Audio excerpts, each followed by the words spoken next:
Next up is Dr. Neera Tewari, who will be speaking on AOBA updates. Dr. Neera Tewari is the current chair of the American Osteopathic Board of Anesthesiology. Please join me in welcoming Dr. Tewari.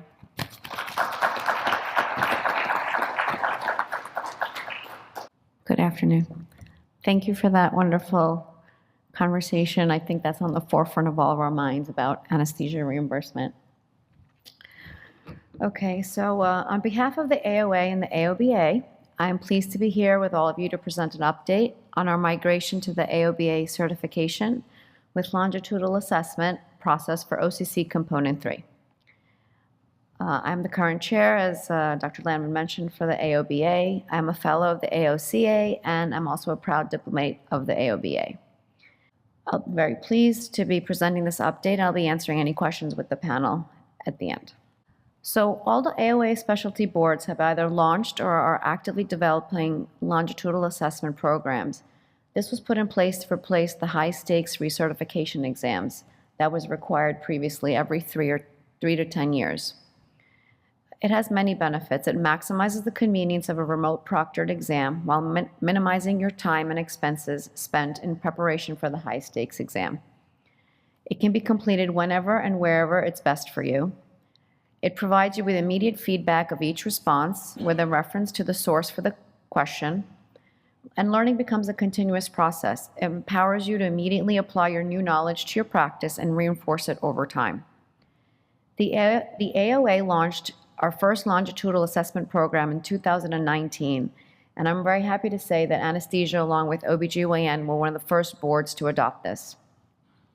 In a few minutes, I will explain the Catalyst platform and give you a couple of screenshots because we're excited about what this platform has to offer and the innovation it demonstrates in assessment.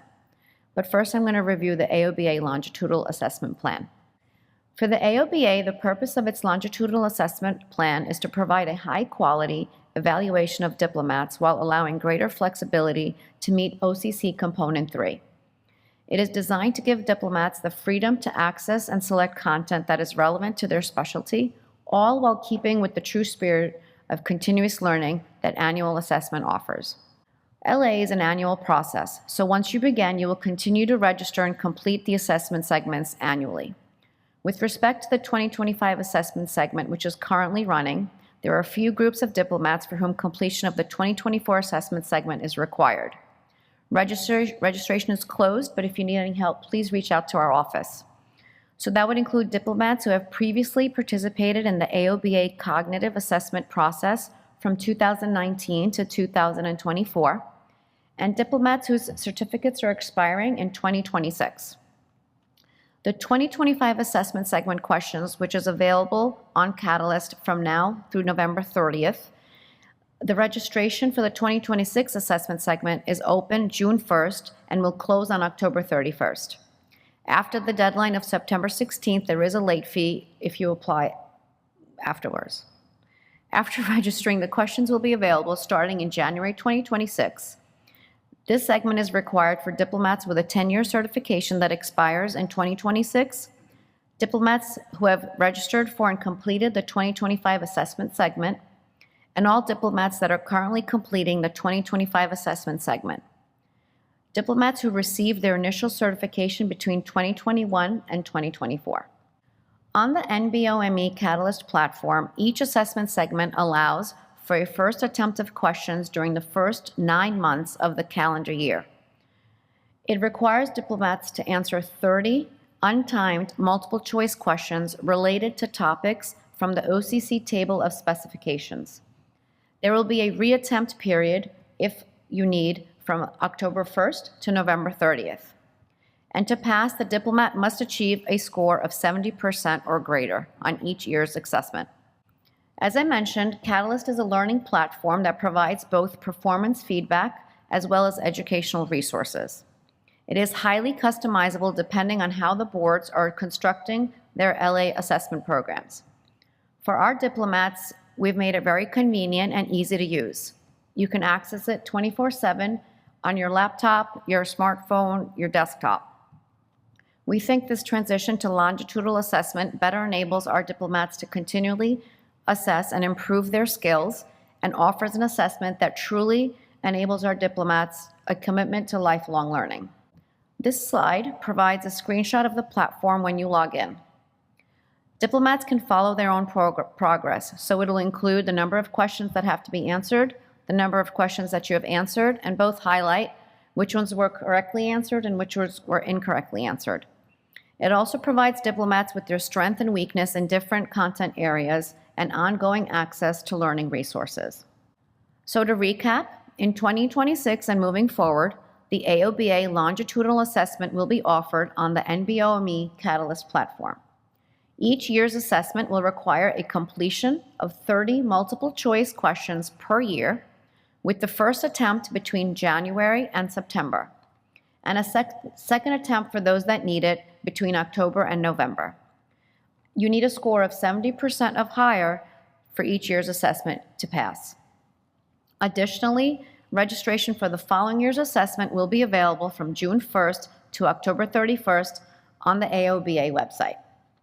The OCC process was created with two things in mind: keeping your skills and knowledge current and fitting into your busy schedule.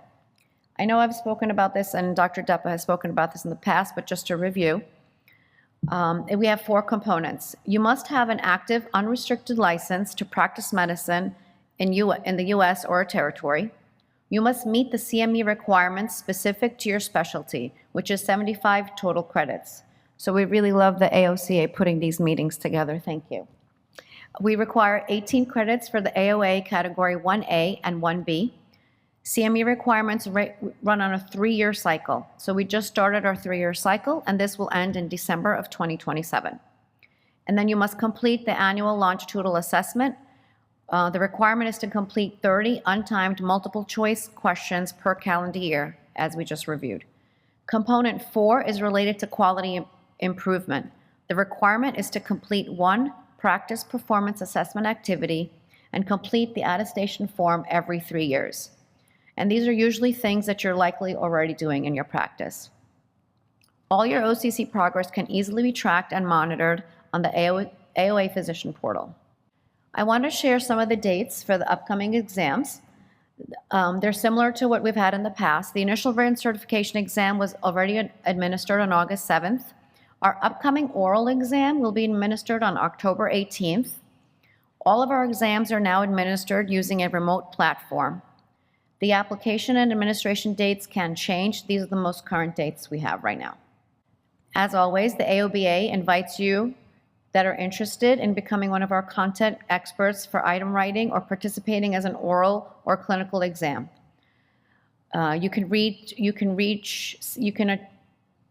Okay, I can't get this out. You can receive CME credits for your time, and you can also qualify for additional benefits if you do qualify to become a significant contributor for our process. I want to conclude by sharing the staff and contact information. Thank you to Ms. Matthews for always being there. She has a table outside. The team is happy to help address any questions you may have now or at a later time about the AOBA certification process. Please go out to our table, and for any residents and student members that are here, please find out about AOBA certification. And I want to end with the slide that I took when I was on the ferry with Dr. Landman and Dr. Asher. This is a beautiful sunset on the river. And you did a great job, Scott. Thank you. Thank you, Dr. Tewari. Thank you, Doctor. So at this time, we'll take any questions. There's a mic in the middle over there, and if anyone has a question, just please say who you're addressing it to and come up to the mic, or maybe Darren's going to bring you the mic if you raise your hand. So I was the last group in 2017 to do the written board exam, which changed to the yearly continuing medical education. I just want to know what to do now. There's some mics over here, Dr. Tewari. If you have an individual question about, you can reach out to Katrina on the table outside, and she'll be able to look up where you are and tell you what your next steps are. Thank you.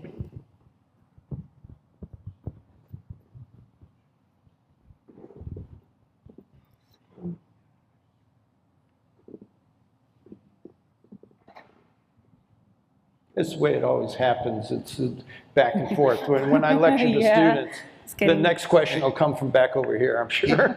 He didn't do the run this morning, so he's getting his That's right, that's right. I guess mostly I want to ask Dr. Martin, but if any of you can answer. With the No Surprises Act, as you were saying, the biggest concern, of course, that rules were enacted that were totally not indicated in the legislation. And I know there was a lot of effort to try and correct that. And my understanding is that's still in negotiation, right? That it has not been resolved yet, and there's not a final accepted rule in how that's going to be applied universally. Is that true? That's the gist of it. So, is it on? Do you want to give them that? Yeah, I think that one's better. The No Surprises Act was written by Congress with very good intention. The idea was that if a patient came to services out of network, typically anesthesia care, emergency medicine, and received a bill that was out of network and therefore very large from an insurance company, that the two parties could go into negotiation and come up with a reasonable settlement. Congress got it right. The rulemaking, as you mentioned, has been shockingly devious. So there's something called a qualified payment, kind of like a first start in the ballpark, something to get the negotiation going. Well, it turns out the insurance companies said, when you make your rule, just say it'll be the median contracted amount. Sounds fair. Guess what? When the insurance company contracts with family medicine, the family medicine doctors are concerned with E&M codes. They don't even look at the contracted anesthesia codes because they never provide anesthesia. And those rates are in the bottom basement, but it's part of the median. And so it's just gaming, and it goes on and on. So the other thing was that insurance companies said, we need to look at every claim, on its own. And an anesthesia said, well, I'm doing total knees. A knee is a knee. I've got 35 knees. I've got it. And they said, nope, one goes in separately. So we had to see it doesn't make any sense. You need to be able to take batch claims. We're up to the point now where we've won multiple lawsuits, moving things forward. But what's still lacking is any enforcement. So we're hearing that anesthesia groups are winning their claims, and the insurance company just doesn't pay it because there's no penalty for not paying. So the current battle is to put some teeth in it to say there are penalties for late payments of what you owe doctors for the service they provide. So Congress got it right. The rulemaking has been very devious. But like I said, a lot of what's going on is done in rulemaking where we have very limited lobbying access. You have to take them to court. And you've seen this in all areas of politics now. Lots of things go to court, but it takes a long time for the courts to decide, is it their decision to make? What precedent are they setting? It's just very painful. So we win every fight we get into with the No Surprises Act, but there are a lot of fights and they take a long time to get through. So that's the best. I don't know if that got to the gist of it. Yeah, thank you. Comment? Thank you. I broke it. We did it in the middle. With all of the, with the changes in the pandemic to the amount of anesthesiologists that we have, as well as the fact that we are only creeping up in how many anesthesiology residency positions that we have been able to add because of the barriers from, I'm thinking it's 96 or so, where they haven't really increased the total amount of residency spots for every specialty, coupled with the fact that we're looking at a 20% deficit of anesthesiologists in the next 8 years or so, at least some statistics say that.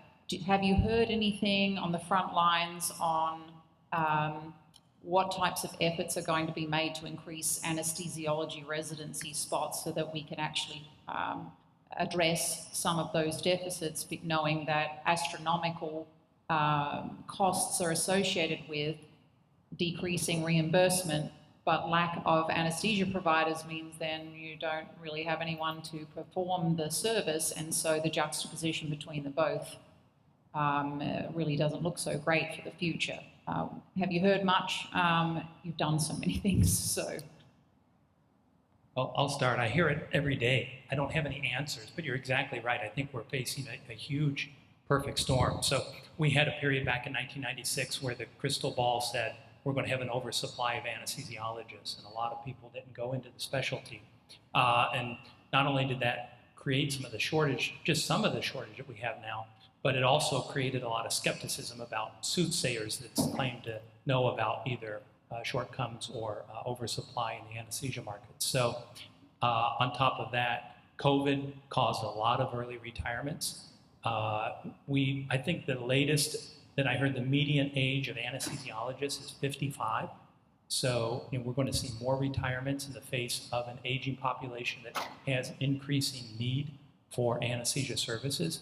That's because people are living longer and we have more surgeries and procedures to offer them. So that's great, but I don't know how we meet that need. There's been talk about increasing training, but training is not very elastic. That means that the supply doesn't respond to the demand very quickly because it takes so long to get through medical training and then residency.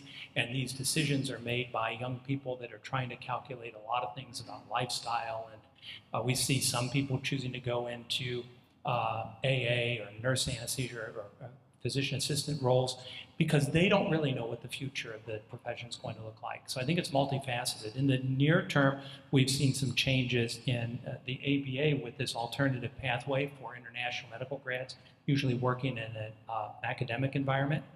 And maybe there's a similar pathway for osteopathic physicians to become certified through alternative pathways. But I think everybody's very concerned about workforce, and there aren't a lot of easy answers. You mentioned increasing residence slots, and there have been a number of large private groups that are doing this internally. So while it's usually a federally funded slot, there are some large groups that find it possible to just do their own internal anesthesia training. So that's another option, but maybe the other panelists have some comments. I can speak to it a little bit in just saying that it's incumbent on every school, and I did touch on the growth of our profession, all the new schools. There'll be upwards of 70 campuses, if you count schools and branch campuses and so forth. And it's incumbent, and COCA requires this, that they need to develop GME slots, but there's no direction in terms of, it needs to be this much primary care and this much specialty and that sort of thing. For our part, at the Alabama College of Osteopathic Medicine, we've created 169 first-year PGY1 slots in the state of Alabama. We got a little bit of funding from the state to help with that, and we've funded additionally and done consulting work and that sort of thing. We're very proud of that. However, it's mostly primary care, and that's the perceived needs of Alabama, and I can't argue that. Is there a role to develop and expand anesthesia training? Absolutely. Mobile Infirmary, a huge organization, has plans for an anesthesiology residency in the state of Alabama. So there's growth, but as you say, it's multifaceted. There's needs everywhere. To speak along the lines of the average age being 55, well, you know what? That's nurses have an even worse shortage than we do. And it's part of it is that so many well-trained, qualified nurses are going into to become ARNPs or AAs or and other. They're even leaving nursing to come to medical school. So they really have a shortage. So there's got to be, first and foremost, there's got to be folks that want to be program directors too. That's the single largest limiting factor to get GME started and to create opportunities. Do you have a qualified program director? The hospitals, particularly with primary care and internal medicine being a big one, hospitals want to get on board. And we talk about Obamacare has been, you know, the politics of that. One good thing for sure that came out of that was the funding for development of GME. Very much behind that aspect of it. And it has been good, but it's been primarily, you know, primary care. What's been the limiting factor? Program directors. And then add also our single accreditation system. I had a slide, I didn't spend any time on it today, but the single accreditation system hasn't hurt the DO profession. It hasn't. We've got record numbers every year of folks matching. We've got a 99% to 100% match rate for our DOs. Now, does every single osteopathic graduate get the residency of their choice or the specialty of choice? Well, no, but that's life, right? And there is competition, of course. But there's definitely limiting factors there. And by the way, the growth of the profession with the schools and opportunities, seats for medical students, that's absolutely growing. The number of applications, not so much. So we've got to find more qualified. We just don't want to take anybody into our medical profession, but the growth of applicants has not grown as fast as the seats in medical school. So in effect, it's never been easier to go to medical school. Now, I don't know that it's ever been easier to get into anesthesiology residency. I suspect not, right? And nor am I advocating for that, nor should it be. You want to have that rigor that's required. But there's a lot of things that seem synergistic and other things that we're kind of are working against us. Thank you.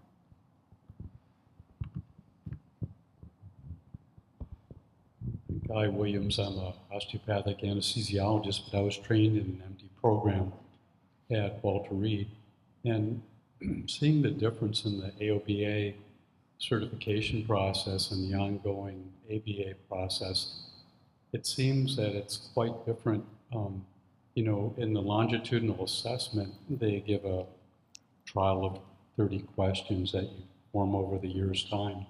You have to achieve 70% success or retake the test each year. And in the ABA system, they have 30 questions each quarter.